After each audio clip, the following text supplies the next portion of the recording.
Everyone আপোনালোক সকলোকে মই পপি অসমীয়া বৰি পপি চেনেলটোলৈ পুনৰবাৰ স্বাগতম জনাইছোঁ। আশা কৰোঁ সকলো ভালে আছে, ময়ো ভালে আছোঁ। আজি ব্লগটো এতিয়া ৰাতিপুৱাৰ পৰা আৰম্ভ কৰিব লৈছোঁ। এতিয়া ৰাতিপুৱা 9:30মান বাজিছে আৰু দিনটো কি কৰোঁ কি নকৰোঁ আপোনালোকক দেখাবলৈ চেষ্টা কৰিম। আশা কৰোঁ আপোনালোকে শেষলৈকে ভিডিঅ'টো চাব আৰু শেষত জনাবলৈ নাপাহৰিব আপোনালোকৰ ভিডিঅ'টো চাই কেনেকুৱা লাগিলে। বলক তেন্তে আজি ভিডিঅ'টো আৰম্ভ কৰোঁ। আজি ককায়েক ভায়েক দুয়োটা লগ লাগি ঘৰৰ পুখুৰীত মাছ ধৰাৰ কথা আছে। তাকে মাছ ধৰিবলৈ গৈছে, লগতে আমিও আহিছোঁ। আমাৰ এয়া দেখিছে একেবাৰে মাছ ধৰিবলৈ ক'ব নোৱাৰা হৈ আছে।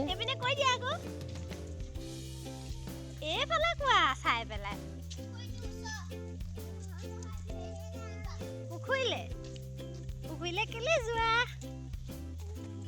জিজি মাছ এয়া পথাৰৰ একেবাৰে কাষতে আছে পুখুৰীটো, আৰু এয়া পুখুৰী পাৰত একেবাৰে মাছ ধৰিবলৈ সাজু। জাল মৰা মানুহ এতিয়ালৈকে পোৱাহিয়ে নাই। এয়া চাওক পথাৰত ৰ'দ দি আছে পুৰা। এয়া বাৰীৰ ভিতৰত এটা পুখুৰী আছে। পুখুৰীটোত জীয়াই থৈছে অলপ থাইনেল মাগুৰ, আৰু কিমান ডাঙৰ হৈছে এটা ধৰি চাইছিলে। আমাৰ কণমানি পথাৰত খোজকাঢ়িবলৈ লাগে, অলপ এৰি দিছোঁ এনেদৰে খোজকাঢ়িবলৈ।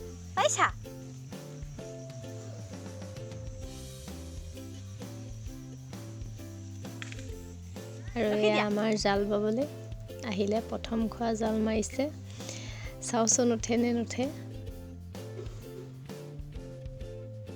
ঘৰৰ পুখুৰী জীয়াই থোৱা মাছ ধৰি খোৱাটো আমি যে বেলেগ নহয় জানো। যাৰ যাৰ ঘৰত পুখুৰী আছে তেওঁলোকে নিশ্চয় জানে কিমান ভাল লাগে। নিজৰ ঘৰত জীয়াই থোৱা মাছটো এনেদৰে ধৰি খোৱাটোৱে বহুত চখ। এয়া প্ৰথম খোৱা মাৰিলে, আহিছে সৰু সৰু কিবা মৰা মাছ আহিছে, ডাঙৰ নেলাগিলে। এয়া দুফালে দুজনে জাল মাৰিছে, আৰু আমাৰ মিষ্টাৰে জাল মাৰিব নাজানে, জালখন ফুলাবই নাজানে। চাব দেই, এয়া জাল মাৰিছে, অসমৰ মেপখনৰ নিচিনাহে হৈ গৈছে জাল। আৰু দুইটাই দুখন জাল লৈ লৈছে, দুফালৰ পৰা মাৰিছে, তেতিয়াহে যদি মাছ উঠে। মানে পানীটো শুকোৱা নাই যে, বহুত বেছি হৈ আছে পানী। এয়া পাৰত আমাৰ কণমানি মাছ, তাইও নোচোৱাকৈ নোৱাৰে থাকিব। মাছ দেখিলেই চুবলৈ মন যায়। মাছকেইটাকে চুই আছে। এয়া লাহেকৈ নামি ধৰিছে, আৰু ওপৰৰ পৰা জাল মাৰিলে যিহেতু নুঠে, সেইটো কাৰণে তলৰ পৰাই মাৰিছে।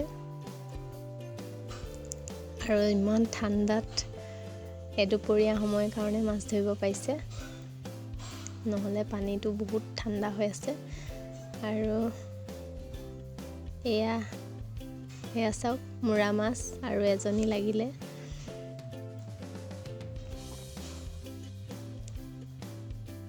এজনী অকণমান ডাঙৰে, এজনী আৰু ইয়াতকৈ ডাঙৰ মাছ নালাগে চাগে, আৰু এইকেইজনীয়ে ধৰিব লাগিব। এয়া এজনী ধৰিছে চিলভাৰ কাপ।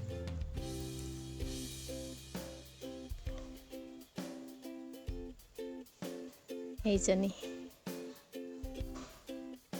দুইজনীয়ে চুই চাইছে কিমান ডাঙৰ।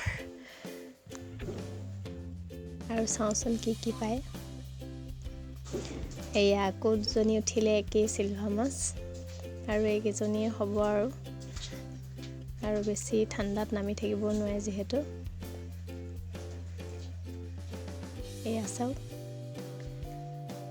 ইমান ডাঙৰ হোৱা নাই, বহুত বেছি হ'লেও আধা কেজিতকৈ অলপ বেছি হৈছে চাগে এজনী এজনী। এতিয়া এইকেইজনী মাছকেইজনী ভালদৰে কাটি ল'লোঁ, আৰু এইকেইজনী মূৰা মাছ। এয়া অলপ পিঁয়াজ দি ভজা হ'ব। আৰু এয়া মই মাছ বনাবৰ কাৰণে লৈছোঁ ফুলকবি, আলু, বিলাহী আৰু ধনিয়া আৰু স্প্ৰিং অনিয়ন কাটি লৈছোঁ আৰু আদা নহৰু এইখিনি লৈ লৈছোঁ। প্ৰথমতে মই মাছ কেইপিচ ফ্ৰাই কৰি লৈছোঁ। মাছ কেইপিচ যিহেতু কেইবা পিছো ফ্ৰাই কৰিলোঁ, এইটো কাৰণে তেলখিনি অকণমান ক'লা হৈ গ'ল। আৰু এইখিনি তেলতে মই এতিয়া এটা শুকান জলকীয়া আৰু এখিলা তেজপাত দি পিঁয়াজ আদা নহৰু এইখিনি দি লৈছোঁ। এইখিনি দি অলপ সময় ভাজিম মই। এইখিনি ভাজাৰ পিছতে ইয়াত হালধি নিমখ দিম। অকণমান এনেদৰে লৰাই লৈছোঁ আৰু অকণমান ৰঙচুৱা হ'বলৈ দিছোঁ। এতিয়া অকণমান ৰঙচুৱা হোৱাৰ পিছতে মই এইখিনিত দিছোঁ হালধি, সোৱাদ অনুযায়ী নিমখ।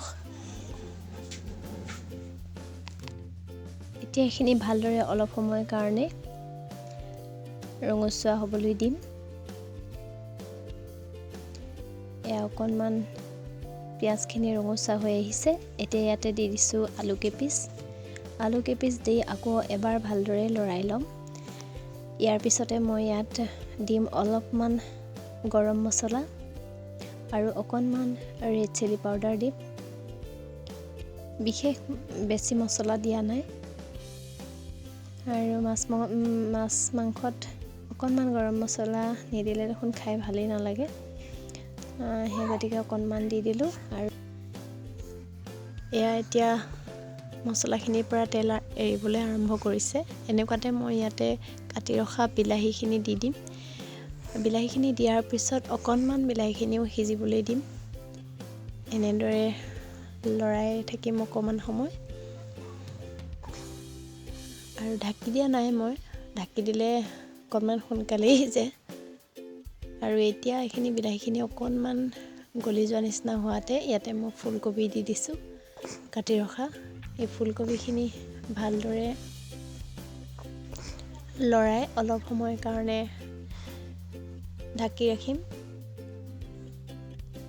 এতিয়া ইয়াতে দি দিছোঁ স্প্ৰিং অনিয়নখিনি, কাটি থোৱাখিনি দি দিছোঁ। আৰু স্প্ৰিং অনিয়নখিনি দিলে খাবলৈ বহুতেই টেষ্টি হয়। এতিয়া অকণমান সময়ৰ কাৰণে ঢাকি ৰাখিছোঁ। এয়া অকণমান সময়ৰ পিছত উলিয়াই চাইছোঁ, অলপ সিজিছে আৰু অলপ সিজিবলৈ দিব লাগিব। গতিকে এইখিনি আকৌ লৰাই আকৌ অলপ সময়ৰ কাৰণে ঢাকি ৰাখিম।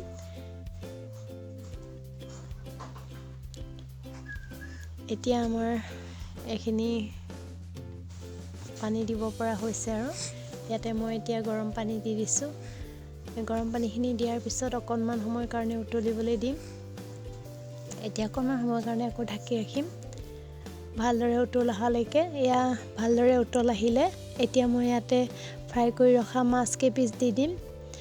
আৰু মাছ কেইপিচ দিয়াৰ পিছত আকৌ অলপ সময়ৰ কাৰণে উতলিবলৈ দিম। এতিয়া আমাৰ এইখিনি প্ৰায় ৰেডি হৈ গৈছে আৰু অকণমান ইয়াতকৈ কাঢ়া হ'বলৈ দিম। অকণমান বেছি পানী হৈ আছে। এয়া আমাৰ মাছৰ তৰকাৰীখন এতিয়া ৰেডি হৈ গ'ল। এনেদৰে পুখুৰীৰ মাছৰ সোৱাদ বহুতেই ভাল লাগে। আৰু এয়া অকণমান ইয়াতে এতিয়া ধনিয়া দি দিছোঁ। ধনিয়া দিয়াৰ পিছত গেছৰ ফ্লেমটো অফ কৰি দিছোঁ আৰু গৰমে গৰমে ভাতৰ লগত আমি খাই লওঁ। ব্লগটো ইমানতে সামৰণি মাৰোঁ। আপোনালোকে ভিডিঅ'টো চাই কেনেকুৱা পালে নিশ্চয় জনাব। আৰু ভিডিঅ'টো শেষলৈকে চোৱাৰ বাবে অশেষ ধন্যবাদ। নতুন এটা ভিডিঅ'লৈ পুনৰ আপোনালোকৰ মাজত উপস্থিত হ'ম। আজিলৈ আহিছোঁ। Good night.